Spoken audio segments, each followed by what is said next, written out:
WhatsApp number കൊടുക്കുകയും അത് കഴിഞ്ഞ് സൗഹൃദം നടിച്ചെത്തിയ അവളുടെ മെയിൽ ഫ്രണ്ടിനാണ് നഗ്ന ദൃശ്യങ്ങൾ കണ്ടപ്പോൾ പണം അയച്ചത്.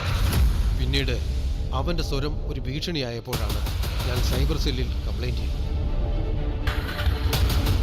നീ ആ ജഡ്ജിക്ക് ലവ് ലെറ്റർ കൊടുത്തപ്പം SI ആയിട്ടിരുന്ന അന്നത്തെ ഞാനല്ല ഇന്നത്തെ ഞാൻ. നിന്നൊക്കെ എന്തിനാണ് തീച്ചി പൊട്ടുന്നത്? അവളൊക്കെ പറയുന്നത് വിശ്വസിക്കണോ? അതൊക്കെ ഫ്രോഡാണ്. മാഡം, എന്റെ മോളെ ഇവിടെ പിടിച്ചോണ്ട് വന്നു പറഞ്ഞു കേട്ടു. ഓക്കെ, ഫോട്ടോ ഞാൻ കണ്ടു, കുഴപ്പമില്ല, ആള് സൂപ്പറായിരിക്കും.